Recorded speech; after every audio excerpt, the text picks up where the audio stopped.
I found out I was the side piece after 2 years together. 2 years of planning a future, talking about moving in, meeting his friends. 2 years of believing I was building something real with someone who loved me.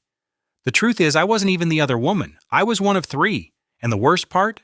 I had no idea until I accidentally ran into him on a Saturday afternoon, holding hands with someone else, looking at her the exact same way he looked at me. That moment shattered everything I thought I knew about my life, my judgment, and my ability to trust my own instincts. Because here's what keeps me up at night. The red flags were there from day one. I just chose not to see them. We met on a dating app. I know, groundbreaking. But the connection felt different from the start. His profile was minimal, just a few photos and a bio that said he valued authenticity and deep conversations. No social media links, which I actually found refreshing. Everyone's so performative online, right? He messaged first with an actual question about something in my bio, not some lazy pickup line. Our first date lasted 6 hours. We met for coffee at 2 in the afternoon, and suddenly it was 8 at night and the cafe was closing. We talked about everything: childhood, career dreams, past relationships, what we wanted from life. He told me he'd been single for a year after a serious relationship ended badly. He said he was ready to build something real with someone who matched his energy. I felt seen in a way I hadn't in years. The early weeks were intoxicating. He texted me good morning every single day. We had inside jokes within the first week. He remembered tiny details I mentioned in passing and brought them up later. When I had a bad day at work, he showed up at my apartment with my favorite takeout and just held me while I vented. It felt like the universe had finally delivered the person I'd been waiting for. But there were things that didn't quite add up. He never invited me to his place, always suggesting we stay at mine. He said his apartment was a mess, that he was embarrassed, that he was planning to move soon anyway.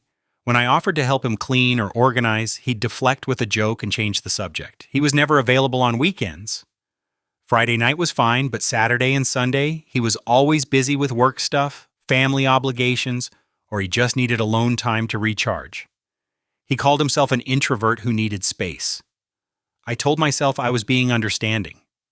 Modern relationships require respecting boundaries, right? Everyone needs their independence.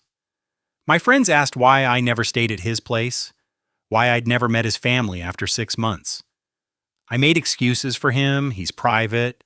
He's been hurt before. He's taking things slow. Deep down, some part of me knew I was lying to myself, but I was so invested in the fantasy of who he was that I couldn't face the reality of what these gaps in his story actually meant. The truth is, I wanted to believe him. I wanted to believe I'd finally found someone who got me, who wanted the same things I wanted. So I ignored the voice in my head that whispered, something was wrong. I silenced my intuition because acknowledging it would mean losing him. And I wasn't ready to lose what I thought we had. Looking back, I can see how carefully he constructed everything. The schedule that kept me contained to weeknights. The vague answers about his living situation. The minimal digital footprint that made it impossible to accidentally stumble onto the truth. He wasn't just lying, he was running a system. The honeymoon phase, building a life together. By month 3, I was completely in love. He'd integrated into my life in ways that felt permanent. He met my best friend Sarah over dinner, charmed my coworkers at a happy hour, even helped me pick out furniture for my living room. He had opinions about throw pillows. He cared about whether I got the blue couch or the gray one. That's intimacy, right? We fell into a rhythm that felt like partnership. Monday through Thursday nights, he'd come over after work. We'd cook together, watch shows, talk about our days. He'd stay over on weeknights, leave early for work in the morning. Friday nights we'd go out, sometimes with my friends, sometimes just us. Then the weekend would hit, and he'd disappear into his other life, though I didn't know that's what was happening. He always had an explanation. His job required weekend work sometimes. His mom needed help with things around her house. He had a standing commitment with his college friends. He needed alone time to decompress. The excuses rotated, but the pattern stayed the same. And I accepted it because the time we did have together felt so real. We talked about the future constantly. He'd say things like when we live together and once we're settled. He'd mention wanting kids someday, describe the kind of father he wanted to be. We'd lie in bed and plan hypothetical vacations, debate whether we'd want a house in the suburbs or a condo downtown. These weren't vague someday conversations. They felt concrete, like we were building a blueprint together. He met more of my people. My sister loved him. My dad thought he was smart and respectful. Everyone kept saying how happy I seemed, how good we were together. Their validation fed my certainty that this was right. If everyone else could see it, then I wasn't crazy for ignoring the inconsistencies. But the inconsistencies kept piling up in small ways. He'd mention being at a restaurant I'd never heard of, then get defensive when I asked about it. His phone was always face down, always. He'd step into another room to take certain calls. When I asked who it was, he'd say work or family, but his tone would shift, guarded, irritated that I'd asked. Once, I grabbed his phone to check the time because mine was charging. He lunged for it so fast he knocked over a glass of water. He laughed it off, said he was just protective of his privacy, that his ex used to go through his phone, and it made him paranoid. I apologized for triggering him. I actually apologized. Sarah started asking harder questions around month 8. Why hadn't I met his family yet? Why didn't he have any social media? Why was his schedule so rigid? I got defensive. I told her she was being judgmental, that not everyone lives their life online, that his family lived far away. The truth is, her questions terrified me, because I'd been asking myself the same things. I started testing him in small ways, suggesting weekend plans to see how he'd react, asking to meet his mom, requesting his address so I could send him something. Every test hit a wall. He'd deflect, make a joke, change the subject, or pick a small fight that derailed the conversation. And every time I'd back down because I was afraid of pushing too hard and losing him. By the end of year 1, I was completely enmeshed in a relationship that existed only on his terms, in the spaces he allowed. I'd reorganized my entire life around his schedule. I'd stopped pushing for answers because I was terrified of what I might find. I was so desperate to keep what we had that I stopped asking for what I actually needed. The foundation was already cracked. I just refused to look down. First major crack. The holiday incident. The first Thanksgiving we were supposed to spend together, he canceled 3 days before. I'd been planning for weeks. I bought a turkey, researched recipes, invited him to meet my extended family. He'd said yes. He seemed excited. He texted me ideas for side dishes. Then on Tuesday night, he called with the news. My mom fell. She's okay, but she broke her wrist. I need to fly home and help her out for a few days. My stomach dropped, but not because of his mom, because something in his voice was off. Too smooth. Too rehearsed. Oh my God, is she all right? Which hospital? I can come with you. No, it's fine. She's already home. I just need to be there to help her with basic stuff. Cooking, getting around, you know. Where does she live again? A pause, just a beat too long. Ohio. I've told you that. He hadn't. I'd asked before and he'd been vague. Said the Midwest, never specified. Right, Ohio? Well, I can still come. I want to help. Babe, that's sweet. But it's really not a good time for you to meet her like this. She's embarrassed about needing help. Let me handle it and we'll plan something proper later. I promise. I wanted to push back. I wanted to say that people meet each other's families in crisis all the time, that it's actually a sign of a strong relationship. But I didn't.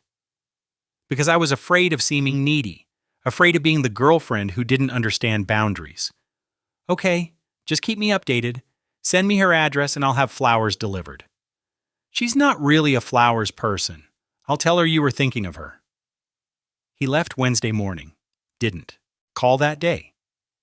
Texted sporadically on Thanksgiving.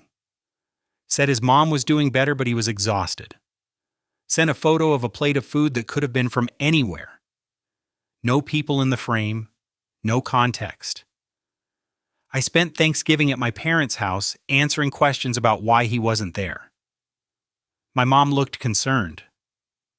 My sister raised her eyebrows. I defended him, family emergency. He wanted to be here, these things happen, but I couldn't shake the feeling that I'd been lied to. He came back Sunday night and showed up at my apartment with flowers and takeout and apologies. He held me and said he'd missed me so much. He described how hard it was seeing his mom hurt, how guilty he felt leaving me alone on the holiday. He promised we'd do Christmas together, no matter what. I'm sorry I wasn't there. You mean everything to me. I'm going to make this up to you. And I melted, because I wanted to believe him so badly, because the alternative was too painful to consider. He did make it up to me.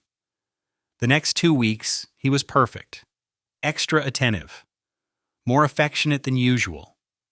He brought me coffee before work, surprised me with little gifts, stayed over every night he could. It felt like we were closer than ever, but something had shifted in me. Some small part of my brain started keeping score, started cataloging the inconsistencies, started wondering what else he might be lying about. I didn't trust my gut then. I talked myself out of it, told myself I was being paranoid and insecure, told myself that good relationships require giving people the benefit of the doubt. I should have trusted my gut, but I didn't, and that choice cost me another year of my life. The routine, year 1 becomes year 2, too. Christmas came and went. He was there, like he promised. We exchanged gifts at my apartment on Christmas Eve, spent Christmas morning together, then he left around noon. Family thing. I didn't ask questions anymore. By the time we hit our 1-year anniversary, the pattern was set in stone. Monday through Thursday, he was mine. Sometimes Friday night. Weekends belonged to whatever other life he was living, and I'd learned to stop asking about it. He'd show up at my place around 7 on weeknights. We'd cook dinner, watch TV, have sex, fall asleep together. He'd leave for work before I woke up most mornings. It was domestic and routine and comfortable. It felt like we were living together, just on a schedule. I planned my entire life around his availability. When Sarah wanted to do a weekend trip, I'd go because he'd be busy anyway. When my coworkers invited me to happy hours on Thursdays, I'd decline because that was our time. I turned down opportunities, canceled plans, rearranged my schedule to maximize the hours I had with him. My world got smaller. His stayed the same size, maybe bigger. I just couldn't see it. We still had genuine moments. Nights where we'd talk until 2 in the morning about everything and nothing. Times when he'd look at me and I'd feel completely known. Inside jokes that made us laugh until we cried. Sex that felt like connection, not just physical. Those moments kept me hooked. They made the gaps feel manageable. But the lies were getting sloppier.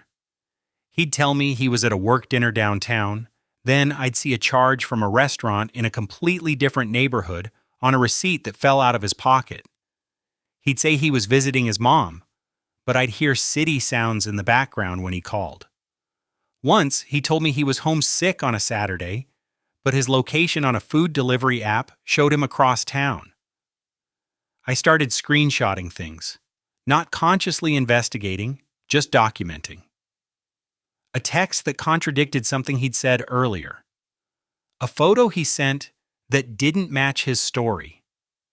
I'd save them and tell myself I was being crazy, but I couldn't stop collecting evidence of my own suspicions. My friends barely saw me anymore. When they did, they'd ask how things were going and I'd give them the highlight reel. I'd talk about the good nights, the sweet gestures, the future plans. I'd leave out the weekends alone, the unanswered questions, the growing pit in my stomach. Sarah confronted me one night after I canceled plans for the 3rd time in a month. You're disappearing into this relationship, and he's only giving you half of himself. You see that, right? You don't understand. What we have is real. Then why haven't you met his family? Why don't you know where he lives? Why can't he give you a single weekend? I didn't have good answers, so I got angry instead. Told her she was jealous.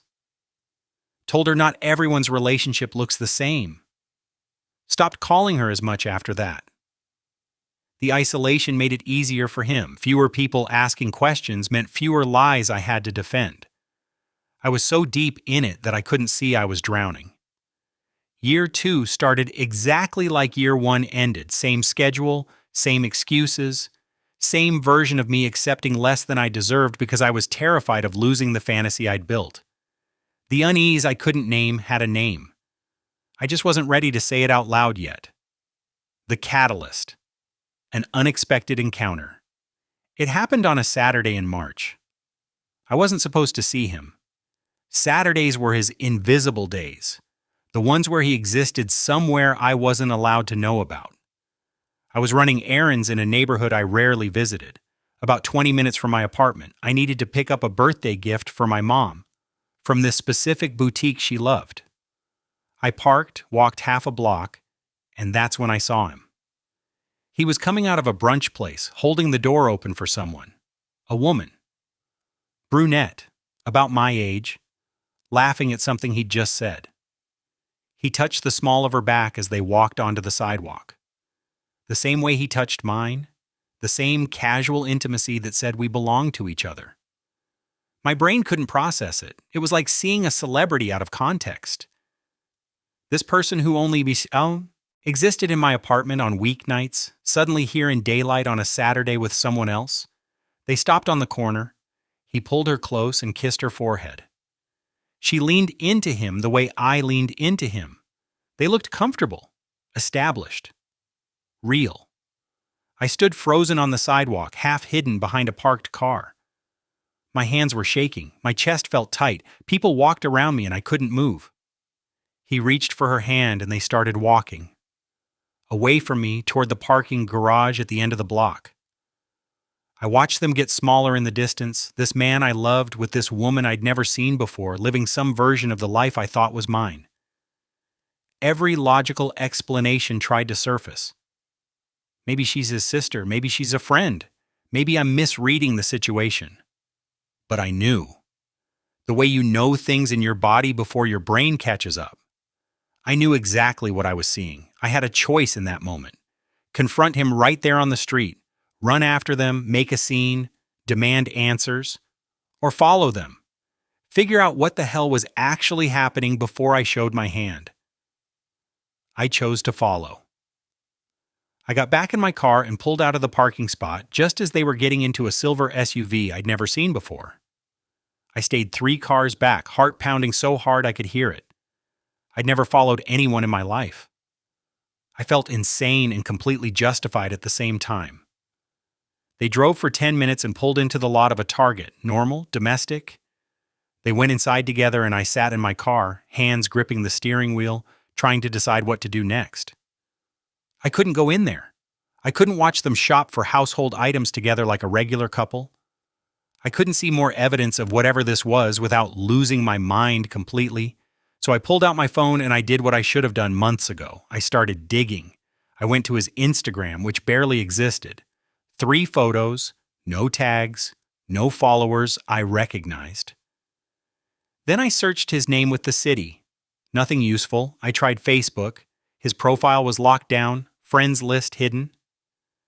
Then I remembered her face. I remembered exactly what she looked like. I went back to his Instagram and checked who he followed. Only 47 accounts. I started clicking through them one by one, looking at profile pictures, searching for her. And I found her. The investigation going down the rabbit hole. Her name was Jessica. Her profile was public, and the first thing I saw was a photo from 2 weeks ago, the 2 of them at a restaurant I recognized because he'd told me he was there for a work dinner. In the photo, she was kissing his cheek. The caption said, "Date night with my favorite human." I felt like I was going to throw up. I scrolled back further and further, Photos of them at concerts, at parks, on hiking trips. Her in his apartment, an apartment I'd never seen, sitting on a couch I didn't recognize. Photos from last summer, of them at a beach. Last winter at a ski resort. Last spring at what looked like a wedding. The timeline was impossible. These weren't recent. This wasn't some new thing he'd started after me. This was happening the entire time. While he was sleeping in my bed on Wednesday nights, he was taking her to wineries on Saturday afternoons. While he was telling me he loved me, he was commenting heart emojis on her vacation photos. I clicked on a photo from 8 months ago. They were dressed up, formal event. The caption, 5 years with this one, here's to forever. 5 years. We'd been together for 2 years. They'd been together for 5.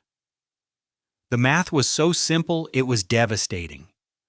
I wasn't the relationship that came first. I wasn't even the affair that complicated his real relationship. I was the side piece to his main relationship.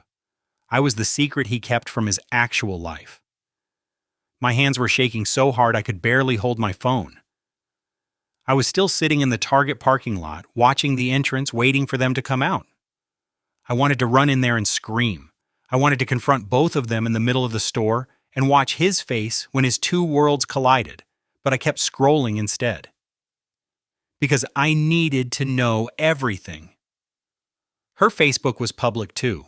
More photos, more evidence, posts about their anniversary dinners, check-ins at restaurants across the city, photos with his arm around her at what looked like family gatherings.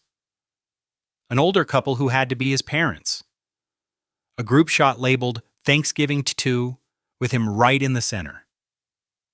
Thanksgiving 2 when his mom supposedly broke her wrist and he had to fly to Ohio. He was here. He was with her family. He was carving a turkey and smiling for photos while I was at my parents' house, making excuses for why he wasn't there. I found their shared apartment. She'd tagged the location in enough posts that I could piece it together. A building in the neighborhood where I'd just seen them. The neighborhood he'd driven to from my place hundreds of times, not to go home alone like he said, but to go home to her. I looked at her photos and I saw my life. The same date spots, the same inside jokes in the captions, the same man performing the same relationship with someone else. He'd told her the same stories he told me, made her the same promises, probably said the same things during sex. Every memory I had with him was contaminated now. Every moment I thought was special was just him running a script he'd perfected with someone else first. I found a photo from 3 weeks ago. She was holding up her left hand, a ring, an engagement ring. The caption, I said yes, can't wait to marry my best friend. He proposed to her 3 weeks ago. 3 weeks ago when he stayed over at my place on a Tuesday and told me he was falling more in love with me every day. 3 weeks ago when we had sex and he whispered that I was his person. He was engaged to her and I was still just the girl he saw on weeknights. I sat in that parking lot and I cried until I couldn't breathe. Not sad crying, rage crying, the kind that makes your whole body shake. I'd given him 2 years. I'd reorganized my entire life. I'd defended him to my friends. I'd ignored every red flag. And the whole time, I was nothing. I was the placeholder, the distraction, the lie he told while living his real life with someone else. They came out of Target carrying bags, laughing about something. He loaded them into the trunk. She got in the passenger seat. He kissed her before closing her door. I watched them drive away. And then I called him. The confrontation, calling him out. He answered on the third ring, casual, relaxed, like he hadn't just been shopping for household items with his fiancée while I sat in a parking lot having a mental breakdown. Hey babe, what's up? Babe. He called her babe too. I'd seen it in the comments on her photos. Where are you right now? A pause. I could hear him calculating. Just running some errands. Why? Everything okay? Which errands? Where? Just around. Target, picking up some stuff. You sound weird. What's going on? My laugh came out sharp and bitter. You're at Target. That's interesting. Are you alone? The silence stretched out. I could hear him breathing, could practically see him trying to figure out how much I knew, what story would work. Why are you asking me that? Answer the question. Are you alone? What is this? Are you tracking me or something? That's psychotic. There it was. The deflection. Turn it around on me. Make me the crazy one. I saw you, this morning, coming out of a brunch place on Maple Street, with a woman, holding her hand, kissing her forehead. So I'm going to ask you one more time. Are you alone right now? The breathing stopped. Complete silence. Then I heard a car door close. He'd stepped outside, away from her. Listen, I can explain. Oh, I'm sure you can. You've been explaining things to me for 2 years. You're really good at it. So go ahead. Explain Jessica. Explain the 5-year anniversary photos. Explain Thanksgiving with her family when you told me your mom broke her wrist. Explain the engagement ring she's wearing. Please, I'm dying to hear this. You went through her social media? That's insane. You're acting insane right now. Don't you dare make this about me. Don't you dare try to flip this. You've been lying to me for 2 years, 2 years of my life, while you were building a whole other life with someone else, while you were proposing to someone else. It's not what you think. Then what is it? Enlighten me. He exhaled hard. I could picture him running his hand through his hair, the thing he did when he was stressed. It's complicated. Jessica and I, we have history. We've been together a long time, but it's not the same as what we have. What you and I have is real. What we have? We don't have anything. We never did. I was just the girl you fucked on weeknights while you played house with your actual girlfriend on weekends. That's not fair. Not fair? You're engaged.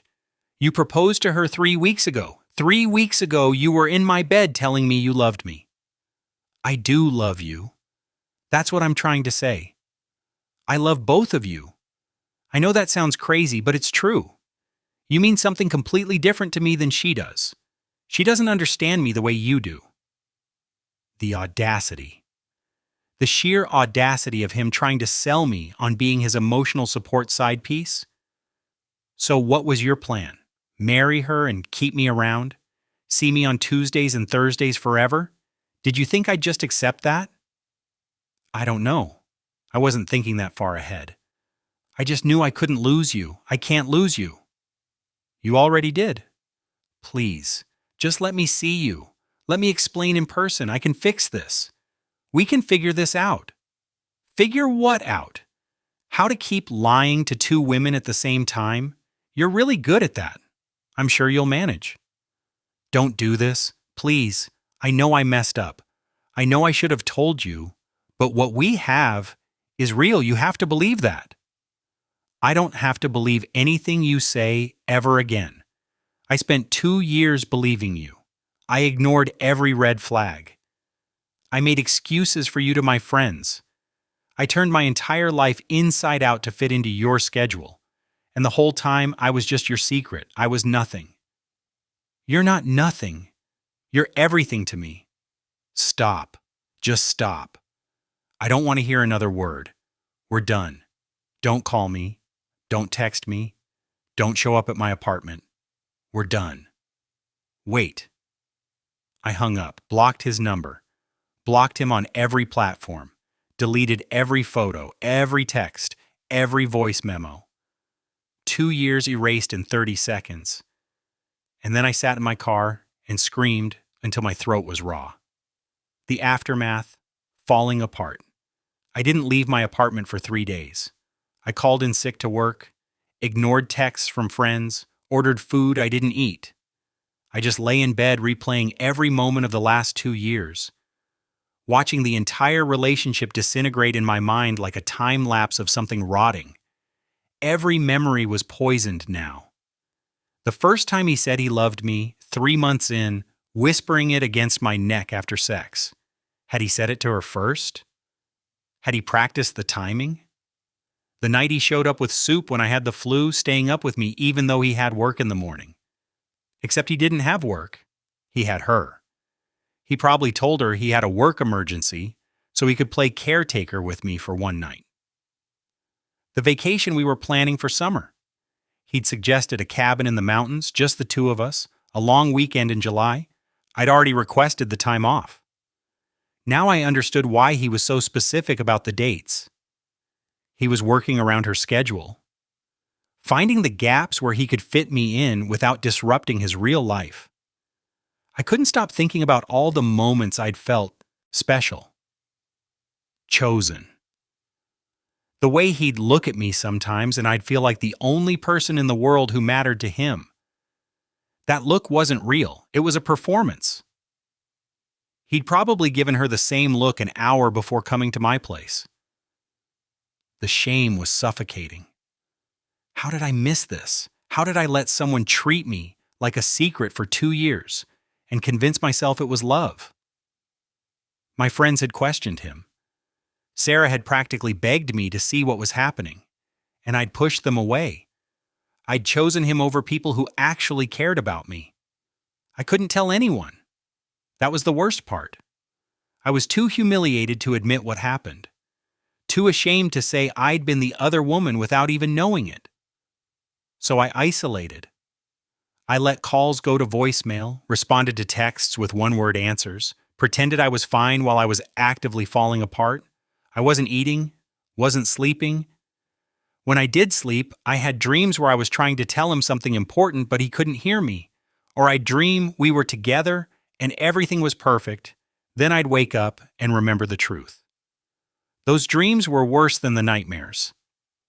My body felt wrong. My apartment felt wrong. The bed where we'd slept together hundreds of times felt contaminated. I couldn't look at my couch without seeing him sitting there. Couldn't open my fridge without remembering meals we'd cooked together. He'd invaded every corner of my space, and now I was trapped with the ghost of someone who never really existed. I kept checking Jessica's Instagram even though it destroyed me every time. She'd posted a photo 2 days after our phone call, the two of them at dinner, her hand on the table showing off the engagement ring, the caption, "Celebrating us." He looked happy, completely unbothered, like I'd never existed. That's when it hit me. He wasn't losing sleep over this. He wasn't replaying our relationship wondering where it went wrong. He'd compartmentalized me perfectly. I was the thing that happened on weeknights. Now that compartment was closed, and he'd moved on without a second thought. But I couldn't move on. Because I didn't have closure. I had questions that would never get answered, and I had this burning need to know if she knew. If Jessica had any idea that while she was planning a wedding, her fiancé was sleeping in another woman's bed 4 nights a week. I needed to know if I was the only one in the dark. So I made a decision that would change everything. I was going to tell her. The other woman. Making contact. I stared at the message screen for 2 hours before I typed anything. What do you even say? Hi, you don't know me, but I've been sleeping with your fiancé for 2 years? There's no etiquette guide for this. No template for telling someone their entire relationship is a lie. I wrote and deleted a dozen versions. Too aggressive, too apologetic, too vague, too detailed. Nothing felt right because nothing about this situation was right. Finally, I just wrote the truth. Hi, Jessica. My name is Emma. I don't know how to say this, so I'm just going to be direct. I've been in a relationship with your fiancé for the past 2 years. I had no idea you existed until 3 days ago when I saw you together. I know this is devastating to hear and I'm so sorry, but I thought you deserved to know the truth. If you want to talk, I'm here. If you don't believe me, I have proof. My finger hovered over the send button for 10 minutes. Once I sent this, there was no taking it back. I'd be detonating her life the same way mine had been detonated. She'd hate me. She'd think I was lying. She'd probably block me and show the message to him, and they'd laugh about the crazy stalker together, but she deserved to know. Whatever happened after, she deserved the truth. I hit send. Then I closed Instagram and threw my phone across the room because I couldn't stand to watch the screen and wait for a response that might never come. I paced my apartment, made coffee I didn't drink, stared at the wall, checked my phone every 30 seconds, even though I'd turned off notifications. An hour passed, then 2. I convinced myself she'd blocked me, or told him, or decided I was insane and not worth responding to. Then my phone buzzed. Are you fucking serious right now? My heart stopped. I picked up the phone with shaking hands. I typed back, I know how this sounds. I know you have no reason to believe me, but I can prove everything I'm saying. 3 dots appeared. Disappeared. Appeared again. Prove it. I sent her screenshots. Text conversations between him and me with timestamps. Photos of us together with dates visible. A video he'd sent me 2 weeks ago from my apartment. His voice saying he loved me, his face clearly visible in the frame. The 3 dots appeared and stayed there for a long time. Oh my God. I'm so sorry. I didn't know about you. I swear I didn't know. How long did you say? 2 years. We met on a dating app in March 2 years ago. We've been together ever since. I thought it was exclusive. I thought we were building a future. He told me he deleted all his dating apps when we got serious 5 years ago. He never deleted them. That's how we met. The dots appeared and disappeared several times. I could feel her processing, her world cracking apart the same way mine had. I need to see you, in person. Can we meet? My stomach flipped. Meeting her felt dangerous, vulnerable, like walking into a confrontation I couldn't control, but I also needed to see her face, needed to know I wasn't alone in this. Yes, when? Tomorrow, coffee, somewhere public. She sent me an address, a cafe downtown, neutral territory. I'll be there. If you're lying about any of this, I swear to God, I'm not lying. I wish I was. The dots appeared one more time. Me too. I didn't sleep that night. I lay in bed imagining every possible version of how the meeting could go. Her screaming at me. Her not showing up at all. Her bringing him.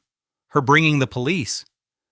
My mind spiraled through scenarios until the sun came up, and it was time to get ready. I changed outfits 4 times. Nothing felt right. I settled on jeans and a sweater. Tried to look approachable, non-threatening, like someone telling the truth, not someone trying to blow up her life for sport. I got to the cafe 20 minutes early and ordered a coffee I couldn't drink. Sat at a table near the back. Watched the door.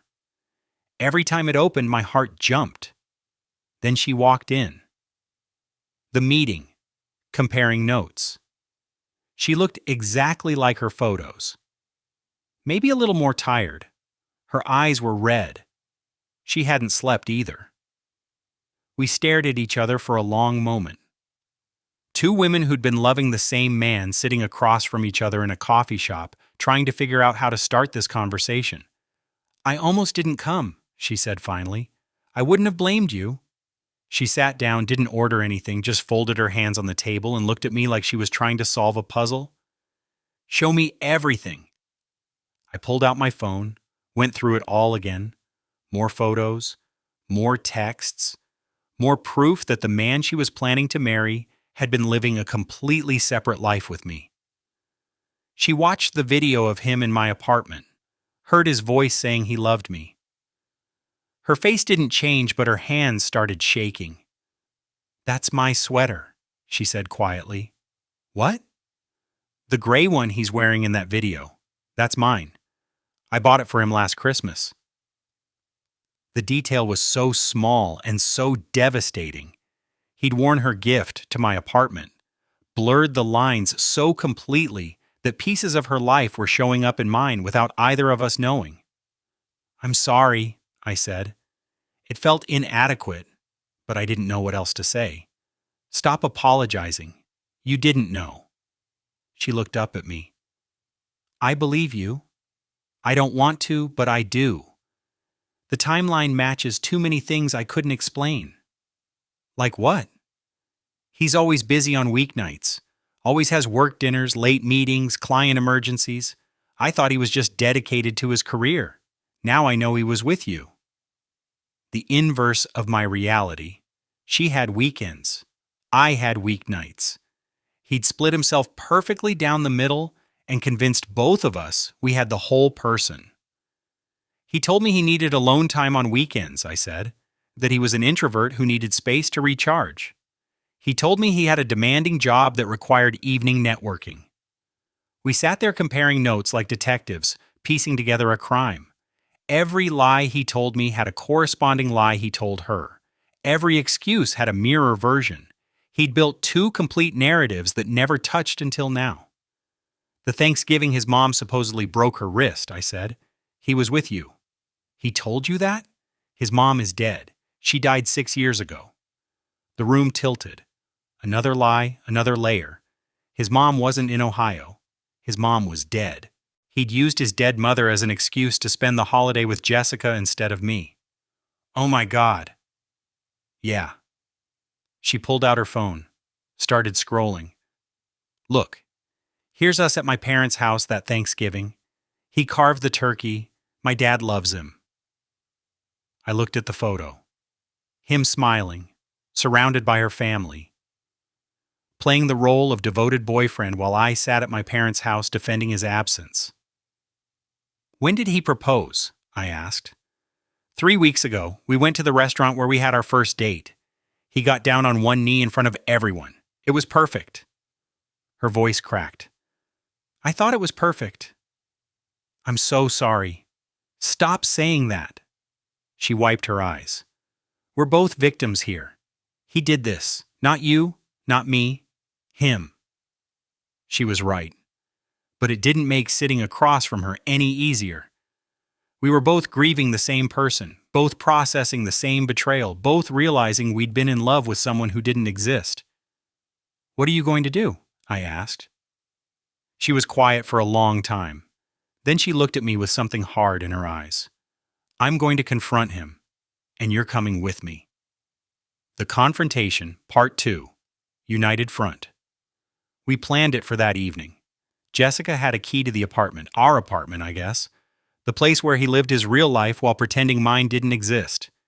He gets home around 7 on Thursdays, she said. He'll think I'm at my book club. That's my standing Thursday thing. Thursday, one of my nights. He'd structured her schedule around mine without either of us knowing. We sat in her car outside the building at 6:45. Neither of us spoke much. What was there to say? We were about to walk into the home he shared with her and confront him about the home he'd built with me. The absurdity was suffocating. Are you ready? She asked. I wasn't, but I nodded anyway. We took the elevator to the 4th floor. She unlocked the door and we walked into his life. The apartment I'd never seen. The space he'd kept hidden for 2 years. It looked like him. That was the worst part, his taste in furniture, his books on the shelves, photos of him and Jessica everywhere. On the walls, on the coffee table, their whole relationship documented in frames, while mine existed only in hidden phone screens. He should be here any minute, Jessica said. She was pacing, nervous energy radiating off her. I sat on the couch, the same couch from her Instagram photos. It felt surreal, like I'd walked into a movie set of someone else's life. Then we heard keys in the door. He walked in, looking at his phone, didn't notice us at first, just tossed his keys on the counter and started taking off his jacket. Hey babe, I picked up dinner. Thai from that place you... He looked up, saw Jessica, then saw me. His face went completely white. What the fuck? He whispered. Surprise, Jessica said. Her voice was steady, cold. We thought we'd save you the trouble of keeping track of your schedule tonight. He looked between us. I watched him trying to calculate, trying to figure out what we knew, what story might still work if there was any way to spin this. Jess, I can explain. This isn't... Don't. She held up her hand. Don't say another word until you're ready to tell the complete truth. Not your version. Not your excuses.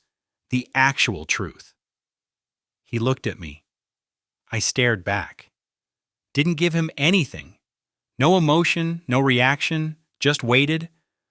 How did you— I told her, I said.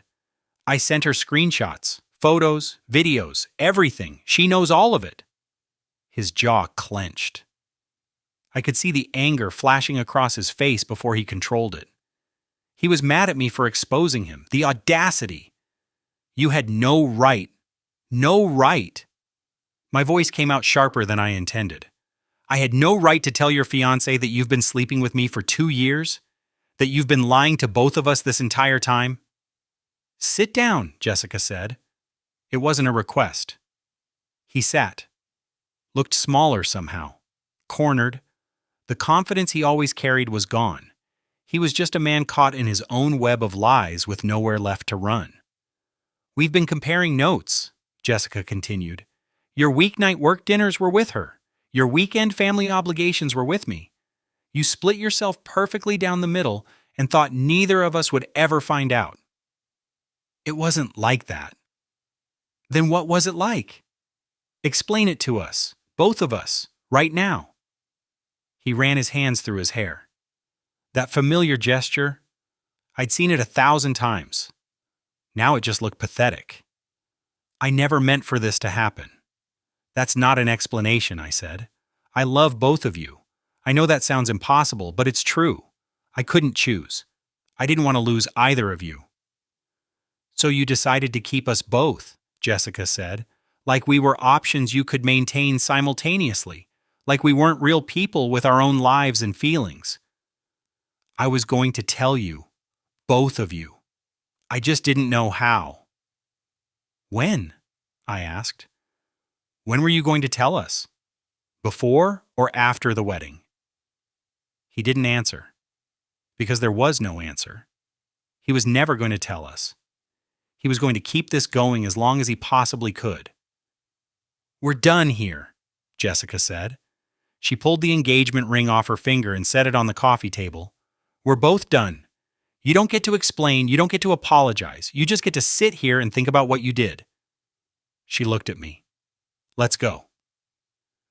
We walked out together, left him sitting on that couch, alone with the life he'd destroyed.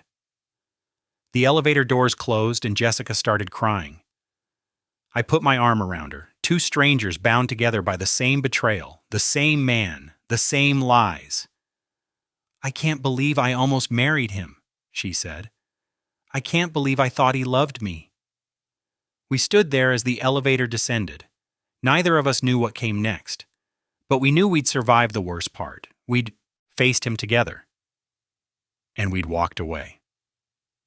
The revelation, the final twist.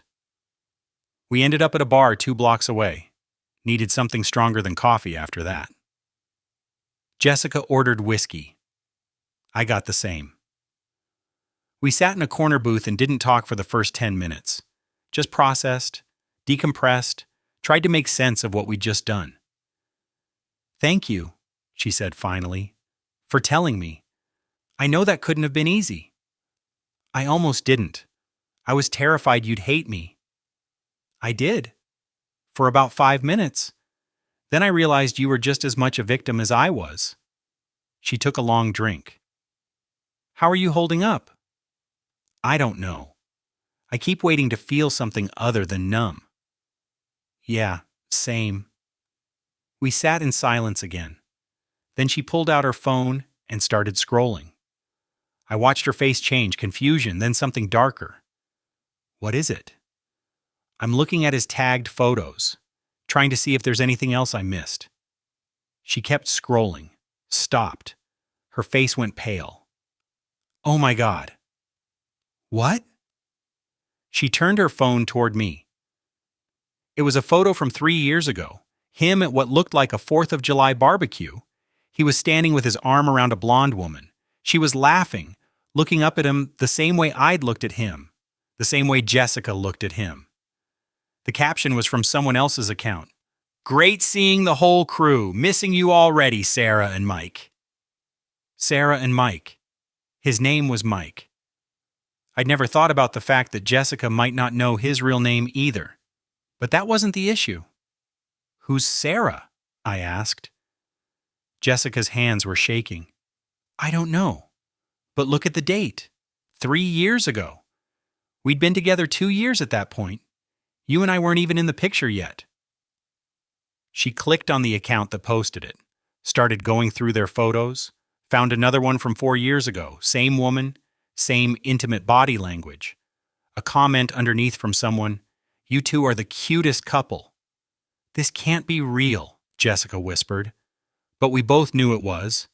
We could feel it. That same sinking recognition we'd both felt when our own truths came out. Jessica went to his Facebook, the one with the lockdown friends list, started searching through his tagged photos. Found more. The blonde woman appeared in photos going back 6 years. At restaurants. At parties, at what looked like a wedding where they were both in the wedding party.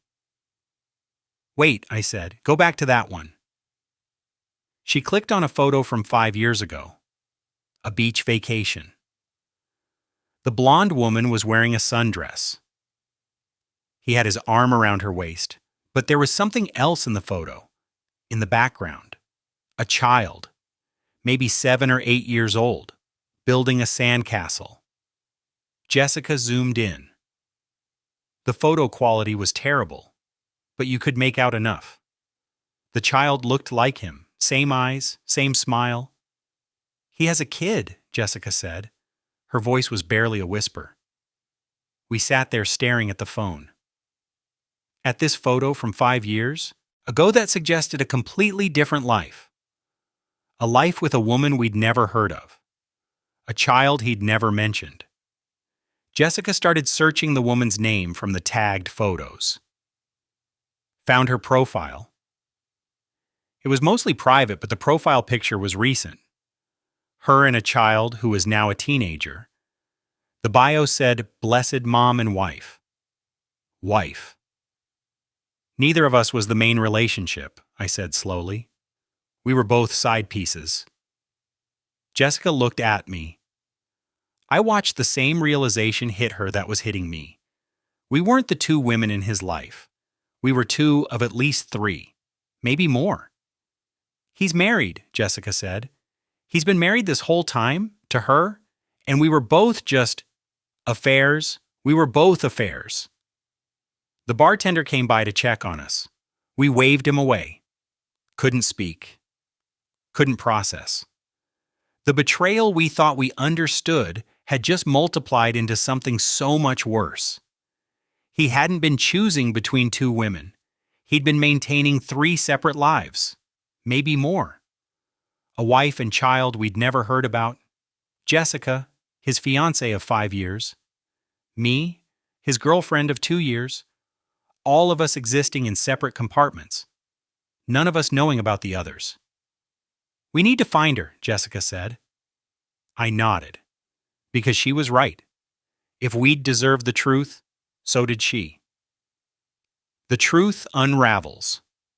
The full picture. Finding her wasn't hard. Sarah Mitchell, married to Michael Hayes for 12 years, 1 son, age 13, living in a suburb 40 minutes outside the city. The timeline made horrifying sense now. He'd been married the entire time. Before Jessica, before me. The wife was the foundation. Everything else was built on top of that lie. Jessica found her Instagram. It was private, but the profile picture showed her and the kid at a baseball game, recent, within the last month. She looked happy, completely unaware that her husband had been building entire relationships with other women while she raised their child. "We have to tell her," I said. "I know, but how? How do we even start that conversation?" We sat there trying to figure out the right approach. There was no right approach. No gentle way to tell someone their entire marriage was a lie. That the man they'd built a life with had been living 2 other lives simultaneously. Jessica sent a message request. Simple. Direct. Hi, Sarah. My name is Jessica. I need to talk to you about Michael. It's important. Please. We waited. Refreshed the screen every 30 seconds. An hour passed, then 2. We ordered another round. Sat in that bar booth, trying to process the magnitude of what we'd discovered. Then her response came through. Who is this? How do you know my husband? Jessica looked at me. I nodded. She typed back. I've been in a relationship with him for 5 years. I just found out he's married. I just found out about you. There's someone else here with me who needs to talk to you too. Can we call you? The 3 dots appeared, disappeared, appeared again. We could feel her panic through the screen. Call me now. Jessica dialed, put it on speaker. Sarah answered immediately. What the hell is going on? Who are you? My name is Jessica. I've been with Michael for 5 years. He proposed to me 3 weeks ago. I thought we were building a life together. I had no idea he was married. I had no idea you existed. Silence on the other end. Then a sound like someone trying to catch their breath. That's impossible. Michael works long hours, but he comes home every night. He's here with me and our son. You must have him confused with someone else. I don't, Jessica said gently. And there's more. There's another woman here, Emma. She's been with him for 2 years. Hi, Sarah, I said. My voice sounded strange, detached. I'm so sorry. We only just found out about each other. About you. We're trying to piece together what he's been doing. This is insane. You're both lying. This is some kind of scam. It's not, Jessica said. I can send you proof. Photos, messages, everything. Send them. Jessica started forwarding screenshots. Photos of her and Michael, the engagement announcement, text conversations with timestamps. I did the same. Sent her evidence of my 2 years with him. Videos from my apartment. His voice. His face. Undeniable proof. We sat in silence waiting for her to go through it all. 5 minutes. Felt like an hour. When Sarah spoke again, her voice was completely different. Hollow. Broken. Oh my God. Oh my God. That's him. That's my husband. I'm so sorry, Jessica said. How? How did he do this? He's home most nights. He goes to our son's games. We have dinner together. We go to church on Sundays. How is he maintaining relationships with both of you? His work schedule, I said. He told me he had demanding client meetings on weekends. He told Jessica he had evening networking events on weeknights. He used his job as cover for everything. He travels for work, Sarah said slowly. Sales calls, client visits, sometimes overnight trips. I never questioned it because that's what he's always done. Since before we got married. The pieces clicked into place. The traveling sales job gave him the perfect excuse. He could tell Sarah he was on business trips. Tell Jessica and me he was working late. Move between 3 separate lives with built-in explanations for his absences. We need to meet, Jessica said. All 3 of us. We need to compare everything. Figure out the full scope of what he's been doing. I can't. I have a son. I can't just... Your son deserves to know who his father really is, I said. And you deserve the truth. All of it. Another long silence. Tomorrow I'll get a sitter. Tell me where. The reckoning. Taking action. We met at the same cafe the next afternoon. 3 women who'd all loved the same man. 3 women who'd all been lied to. 3 women who were about to burn his entire world down. Sarah looked exhausted, like she hadn't slept. She probably hadn't. None of us had. We spent 2 hours going through everything. Comparing schedules, timelines, stories. The picture that emerged was staggering. He'd been running 3 complete lives for at least 5 years, maybe longer, every detail orchestrated, every lie calculated, every moment with each of us stolen from the others. I want him to lose everything, Sarah said. Her voice was steady now, resolved. His job, his reputation, everything. How? I asked. His company has a morality clause. Conduct unbecoming. If they find out he's been using business travel as cover for affairs, he's done. Jessica pulled out her phone. I have emails, times he told me he was on work trips, but was actually with one of you. Receipts that don't match his expense reports. I have texts, I added. Him telling me he was in client meetings when he was actually at home with you. We compiled everything, built a timeline with evidence, screenshots, photos, credit card statements Sarah pulled from their joint account showing charges that didn't match any story he'd told any of us. The documentation was damning, irrefutable. He'd been defrauding his company, lying to his wife, deceiving 2 other women. There was no way to spin it, no explanation that would save him. Sarah sent everything to his HR department. Jessica forwarded it to 3 of his colleagues she'd met at work events. I posted a carefully worded statement on social media. No names, but enough details that anyone who knew him would understand. We didn't do it for revenge. We did it because he needed to face consequences, because the next woman deserved to be warned, because staying silent would make us complicit in whatever he did next. His world imploded within 24 hours. His company put him on administrative leave pending investigation. Sarah filed for divorce. Jessica returned the ring by mail with a note that said simply, "You're a coward." I blocked him everywhere and changed my locks, even though he'd never had a key.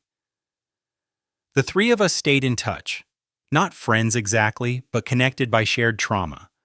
We checked in, compared notes about the divorce proceedings and the HR investigation, reminded each other that we weren't crazy, that what happened to us was real and it wasn't our fault. 6 months later, his divorce was finalized. He'd lost his job, moved to a different state. We'd all started therapy, started rebuilding. Conclusion? Lessons and healing. Looking back now, the red flags were everywhere.